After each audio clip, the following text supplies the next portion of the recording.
You're doing a great job there, Jane. Welcome to the League of Women Voters for Leavenworth County. We are the sponsors this evening for this County Commission seat for District Number 4, which will be a new district that will represent Delaware Township, Lansing, and southern part of Leavenworth. We're really excited. I want to recognize the League of Women Voters for doing this and thank them, but I also want to recognize my Give Me 5 committee, because we wouldn't be standing here today or sitting here if it hadn't been for those people. They did a superior job.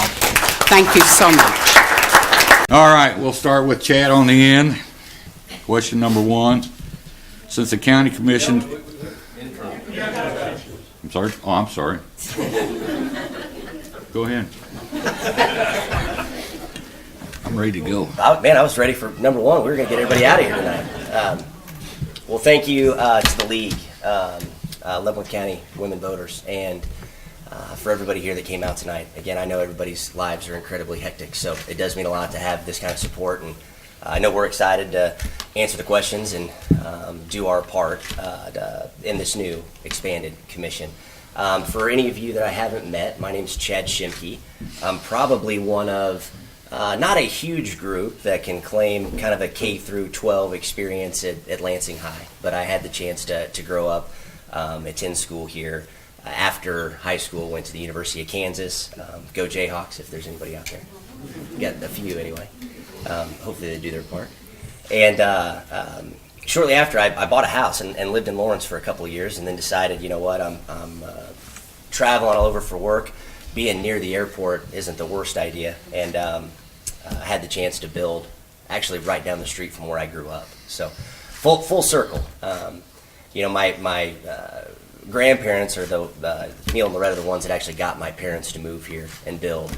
And it's been quite a journey. I've got an amazing wife who's at home right now with 2 sick small ones, unfortunately, so they couldn't be here. I didn't want to put any of you through influenza. Apparently it's going around. So I assure you I don't have it. I've been staying away as much as I can. You know, family's obviously big, and what's drawn me to the meetings and wanting to get out and see if I could, you know, do my part to help was, you know, I've seen a lot happen since I grew up here, and since I moved away and ultimately came back and built, and now I'm 10 years in with 2 kids going to Lansing High, and there's a lot that I'd like to see happen in Lansing and around Leavenworth County that wasn't here when I was growing up, that I'd like to have the chance to, you know, help do my part anyway. So that's a little bit about me. Business-wise, I've traveled just about all over. There's only a handful of states that I haven't been to. I work for a large national training company where we did education in the financial services and insurance space. After a stint with private equity, I had the chance to leave and start a number of companies. So I've kind of seen the small business piece. I've seen the startups. I've you know, worked in large 1,000-person organizations, so I know what it means to work with people of all different backgrounds, geography, preferences, personalities. Those things I think will behoove me well. I've ran budgets, 40, 50 million. Those that don't know, the Leavenworth County budget's pretty close to 50, almost 60 million. So my business background, I think, will go a long way to helping me do the job. So I think I stayed on time. Okay. Now, are we ready for the questions? Have I missed anything? All right, we're going to start with Chad. Since the county commission is expanding to 5 members, what action, if any, would you take on commissioner salaries? That's a great question. I was curious whether that would be number 1 or number 3. You know, I've maintained a position since the very beginning that this isn't about money for me, and I think most people that are trying to do what they can in civil service, it's not, you know, purely about the money. I was of the opinion that if the county didn't have the budget, that was not going to change my interest in the position. So I would have been willing to do the job, you know, without pay. as much as I'd like to think everybody will do that, that's not realistic. Or to take people's existing pay and split it across, I don't think is necessarily fair either. So I'm not sure what discussions have been made to date. As far as the budget goes, that line item as far as wages, I don't know that any plan has been made or recommended. I would be in favor, honestly, of taking the allocation that's there and making it work for the 5. That's my position. I don't know that everyone will support that, but again, I think if it's not a budgeted item, and thinking about when the budget was built relative to when the election was, that could definitely put a strain on us, at least going into 2019. So I'd be more than happy to have that dialogue. So. If elected, what will your top 2 priorities for the county commission be? My 2 points, going back to the first, campaign that I lost to Vicky in the back. Just to be clear, second place is the first loser. Economic development's been huge, and I think we have an opportunity, and there are a couple of arms that I don't think we're leveraging to our fullest extent when you think about the LCDC, the Port Authority, when you think about the chambers. There's some things that we can do to get more aggressive to bring in the right type of development. So what can we do to bring some additional commercial? What can we do for more homes? There's a lack of inventory, which I would have moved on from number 1 to number 2 to say, the reason I'm so passionate about economic development is because we have some major infrastructure challenges. There are a lot of developments, there are a lot of opportunities that we cannot get because we don't have the sewer, we don't have the utilities, we didn't have the forethought at the time to plan to go far enough south so that ultimately the edge of our city limits isn't because there's not more opportunity. It just happens to be the end of equitable investment, let's put it that way. At a certain point, the developer is going to walk away from projects because it no longer becomes equitable. There's no more upside for them to take on those projects. Probably like a few of you, I got a number of these valuation notices. The good news is it's not a bill, which I just find funny. It's just delayed. It is a bill.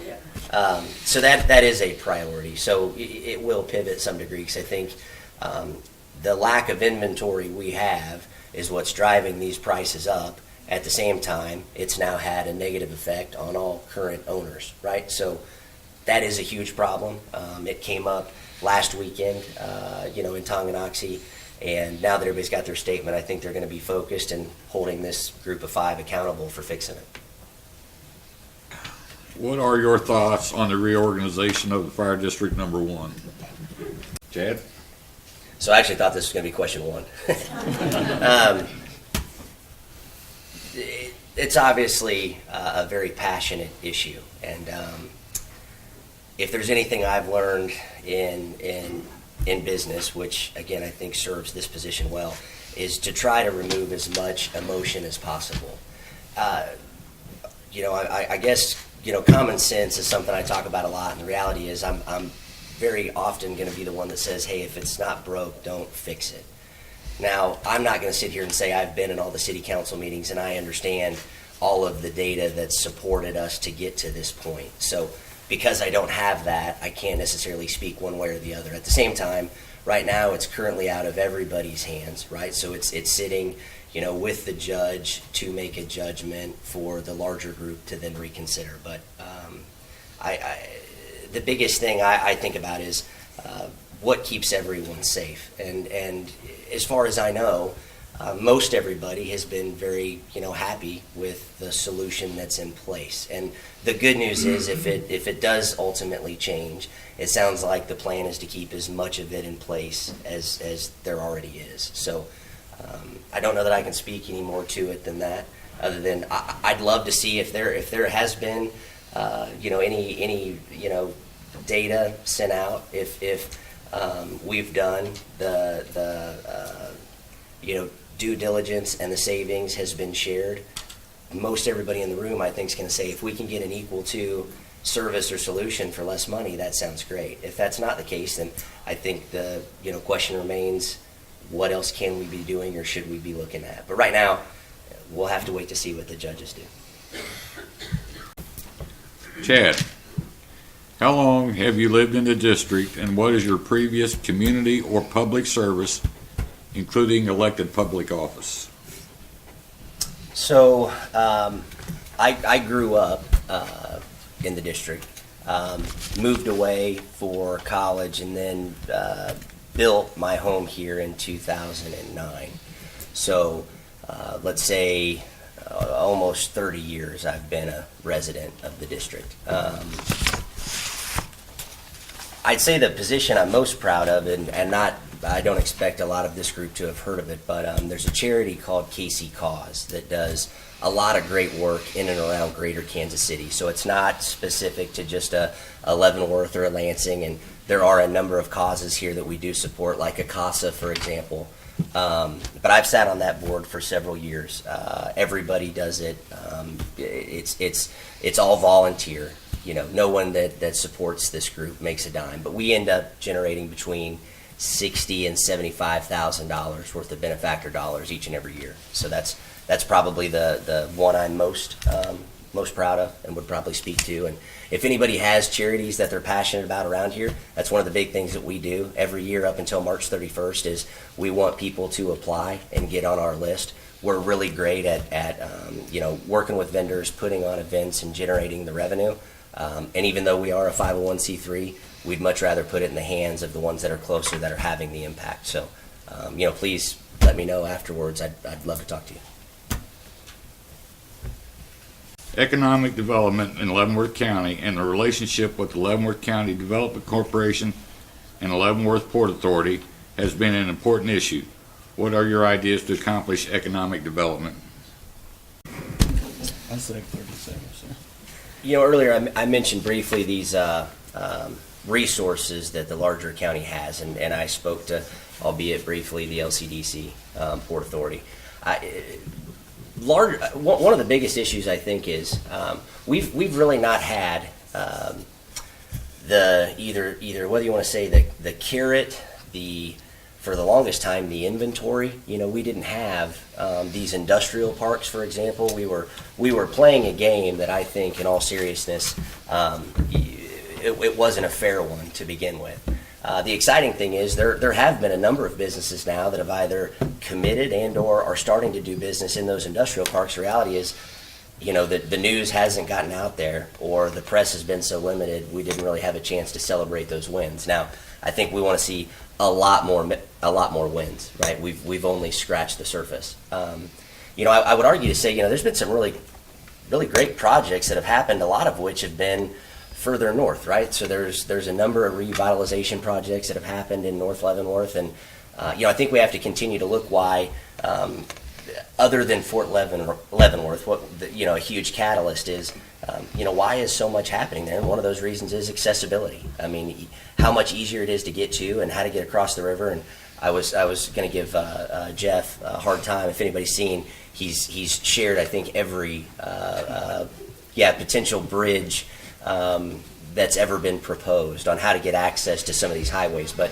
I think going back to these industrial parks, the LCDC, again, I don't think we gave them what they needed to be successful. In all seriousness, I think it's getting better. I think there is some inventory now. I think the further south you go, and I think Lansing probably is about as far north as you can go, where accessibility becomes a real challenge, where you're driving entirely too far from just the geography of a business. If you're moving product, whether it's materials in or materials out, that does become a real issue. So it's something we need to look at. What are the most important factors in developing the Highway 7 corridor? No, so it does bridge quite well with the last kind of line of questioning and what I think our opportunity is. So everybody has been in North Leavenworth before, and for whatever reason, if you need to get into Kansas City or if you need to get into Olathe, you've created a pretty serious time commitment. Most places of greater Kansas City you can get to in 30 minutes or so. In all seriousness, if you have access to 70 or 435, I think that's a real challenge. I think the corridor, believe it or not, as many studies as there have been, I've not gotten through all thousands and thousands of pages yet. and I'm not sure that I have the intelligence to comprehend them. I do think whether you're talking about the comprehensive plan that I think we should, because there are some opportunity there, or this K7 corridor, you have to be committed. I mean, it can't be let's pay for a study, let's talk about it, and then shelf it. And it goes back to whatever is created and what the plan is, you have to be able to fund it. Everybody in this room, I think, would love to see more services and more resources in the community. The only way I know to do that is through economic development. Otherwise, we have to pay for it. And I don't think that's fair for the residents to continue to have to pay more just to get what we're seeing in surrounding counties. So I do think that K7 corridor piece is huge. I do think we have to figure out how to get from the northern part of Leavenworth to Tonganoxie, to I-70, to these major interstates to be successful, in all seriousness. And that's a long-term plan. That's not anything short-term. And not why the group of five, why the commission expanded from 3 to 5. But from an economic development standpoint, to get business here, to get industry, that's why Tonganoxie is a real linchpin. I think Baser also is. Lansing can be. Again, you start going much further north, and you're going to start working from the other direction. So. Chad, what are your best ideas on ways to provide an improved connection to the interstate highway system?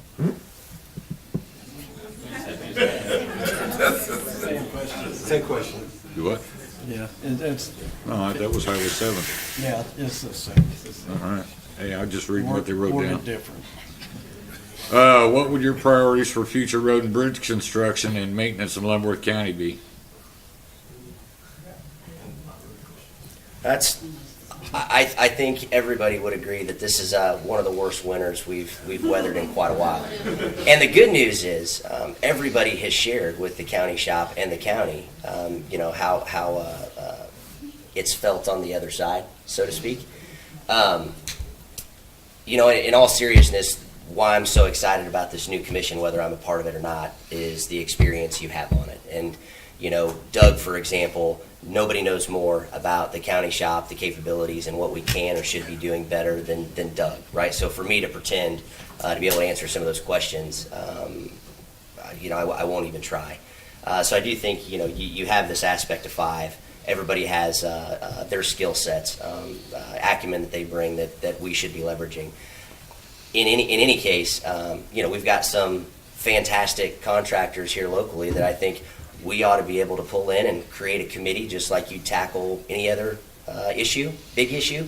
Bring in the resources that you have, the expertise, the human capital. Put a plan together, and then believe it or not, everybody says plan. Everybody says the biggest thing that's missing is accountability. Period. A plan is great. If you don't have action steps, it's worthless. If you don't hold those accountable to put the plan together, again, you're not going to get very far. So, again, I think Doug would be the one that I would leverage to answer this question. He's not here. But I think there is an opportunity to pull some of the best and brightest contractors that we have in the county, work with Doug and the rest of the commission to answer that question better than I can. So. How do you see the commission's role in working with Leavenworth Planning and Zoning Department? The comprehensive plan that's been brought up a few times that has now been approved. It's a couple $100,000 expense. It's a couple of years out. I still struggle with that timeline greatly, just because in the private sector nothing takes that long ever. At the same time, the comprehensive plan that's there is out of date. I think everyone from planning and zoning on up realizes that it needs some improvement. The good news is, as I understand it, they've now had the conversation with the Commission in Planning and Zoning, and they're going to work towards at least modifying what we have. I think if we can improve the base of the old plan, it hopefully removes a lot of the friction and issues that have been at kind of the root of the planning and zoning, either animosity or confusion or frustration. So, you hate to say things can't always be black and white, but if you're working from a plan that was built and that is your responsibility and job, it's kind of hard to not be. Common sense doesn't always, prevail, in certain circumstances. And you don't want to do anything that appears, one-sided or favoritism or anything else. So again, you're going to go back to the plan, I think the improvements that are made, hopefully here soon, will do a lot to answer that question and help us going forward. Hopefully the larger, new, and improved comprehensive plan that's a couple years out somehow gets here faster. But in the meantime, I think that's all we can do is improve upon what we have and keep moving forward. All right. So that's all the questions we have. We're going to move to some cards that have been submitted. How do you feel about being bound to a contract with the current administrator since binding contracts appear to be an issue? We've got, we've been a commission of three for a very long time. The current commission has approved an agreement. There's a relationship there. To be on the outside looking in and try to make recommendations or say it's right or it's wrong or needs amended, I don't know enough. I mean, I have to obviously trust who's there. I have to believe that Doug and Vicky and Jeff are acting in the best interest of the county. And if there's things that we can do as a group to improve upon any of the contracts that are either in place, up for renewal, we've got attorney resources on staff. I mean, this shouldn't be that big of a problem to overcome. I do know it's come up, especially given some of the position changes that have happened at the county. So, again, I'd have to defer to the commission to tell me opportunities or improvements that need to be made. But as of right now, that they executed it. I support the commission. So. All right. Now, these are all questions from the audience. So, Chad, we're going to start with you on this one. How do you feel about LCDC performance the last 3 years, and would you pay them by performance like commission fee instead of a yearly lump sum? Well, I think there's enough individuals on that, either the board, not necessarily the staff, but the group that supports the LCDC. That's some of the probably either smartest or have the most resources here in the county. When you think about who makes up the larger LCDC, my point with that is careful putting a bunch of business owners that have been successful on a comp plan. And I mean that in all seriousness and in fun, but generally speaking, incentives are what they're good at achieving. So by trying to save money, you might end up actually spending more. I mentioned earlier that I don't think that they've been given the adequate resources, not necessarily just the budget or where the budget's coming from. But if you're going out on our behalf to market Leavenworth, what are we doing to put our best foot forward? So as far as where are we going to put your business, we've mentioned some of the challenges with the geography. What incentives can we offer you? The last several deals that I know that we've lost out on, it's because other cities and or states were way more aggressive than we could be. That's frustrating. Because there have been good opportunities, and this is not specific to the Tyson incident. There was one literally just within the last couple of months that again we missed out on because another state was able to get in city much more aggressive than we were. So when I talk about economic development and having to be creative and do things differently, I'd love to empower the LCDC and the Port Authority, and I'd be willing to look at structuring all different types of deals to protect us, the ones that ultimately fund it. You probably won't find anybody that's more supportive of performance-based compensation or performance in general. I think if we saw more performance accountability and basically you had to accomplish these set of goals in the larger government, we would really love to see what would happen. Probably a lot of turnover is my guess. Probably a lot of turnover. Now that there are 5 county commissioners, is there still a need for an administrator, a position that was voted against twice by the voters in years prior?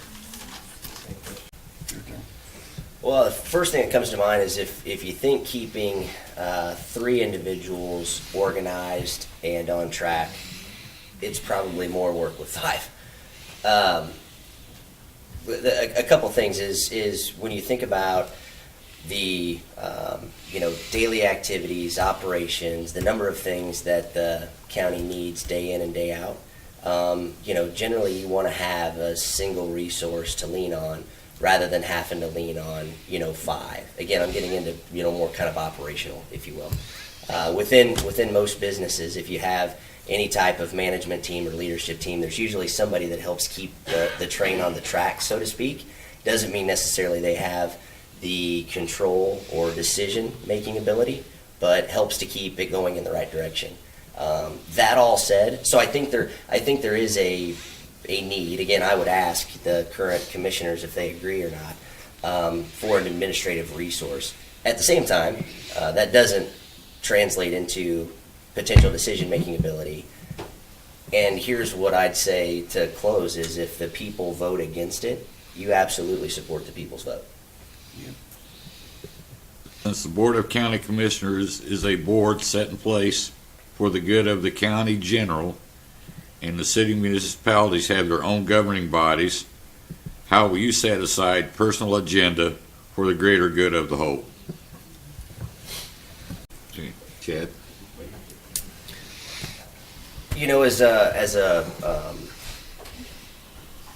As a resident, as a business owner, as a landowner, there is no question from time to time conflict could come up, especially with projects. I would say if it's a concern, it's pretty easy to remove oneself. If you haven't seen it done before, it's quite frequent for someone if there's a project where they live or it touches property of theirs or is associated with zoning or anything else, one can abstain and remove themselves. And with a larger commission, you should have the ability to move forward without a tremendous amount of difficulty.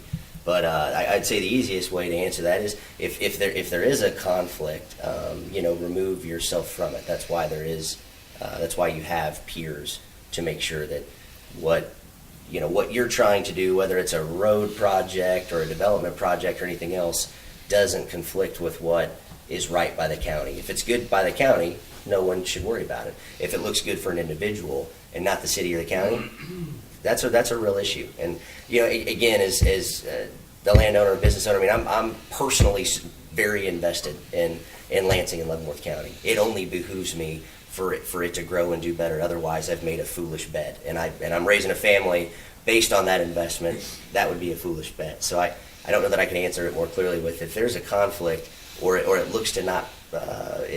If it doesn't pass the visibility test, one should probably remove themselves and trust that your peers can make the right decision on behalf of all of you. Last question. We're going to start with Chad.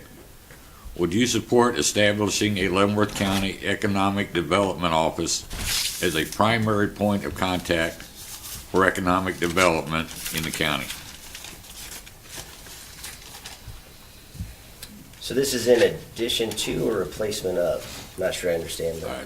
Would you support establishing a Leavenworth County Economic Development Office as a primary point of contact for economic development office in the county?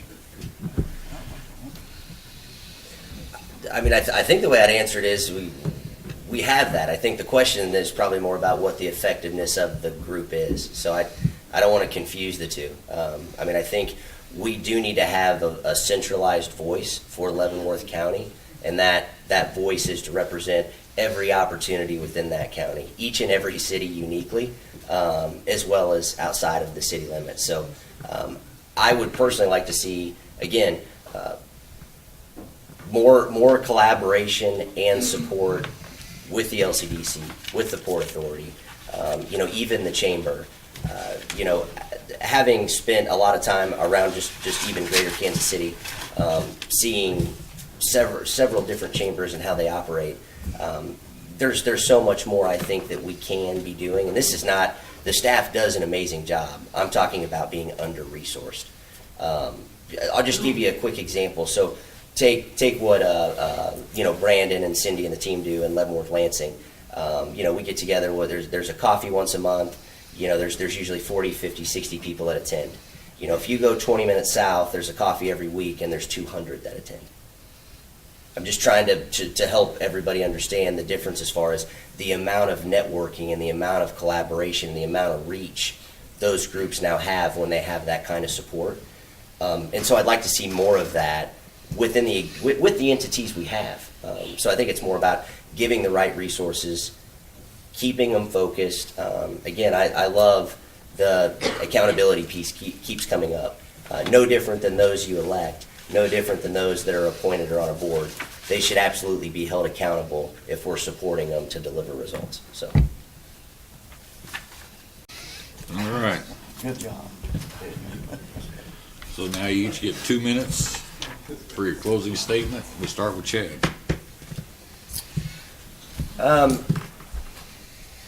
2 minutes, okay. I'm sure you'd all wish we keep it to one. Maybe you all know this, but there's been a lot of folks I've been talking to that didn't. So 12 of the 15 top employers in Leavenworth County are in a tax-deferred or non-tax situation. That doesn't mean these aren't great companies and great jobs and incredibly important to Leavenworth County. What it has done, though, is that if you look at the tax dollars we create as a county, we're the 6th largest county, but we generate the 11th most money. So, again, relative to our size and the amount of companies that are here, there is a major discrepancy in the amount of dollars that we have to put into infrastructure, which is why you've heard us use that word way too often. There's probably somebody back there going, what the hell is infrastructure? That's just it's a challenge. It's not as though it's never existed before. It's not as though it's brand new, but it is going to take a lot of creativity to overcome. And we're not the first community that is that has its largest employers in a non-tax status where we don't have. We're all every business, every person that works in any one of these companies, we all use the same roads, we all use the same services, but the way that it works is we don't get those dollars to put back in to make sure they're improved. Again, whether it's roads, whether it's other community service programs, we just don't have the dollars, and that's what we're all here arguing for. Is how do we go find? We're probably not going to get Cerner, given how close the Legends is, but how do we find a Cerner-like entity or one of these growing companies, even potentially what's the now largest company there is in the United States, an Amazon distribution center in one of these industrial parks, something that we know there may be some tax incentives up front to get them, but man, the return is huge for all of us and what it can do for Leavenworth County and the cities.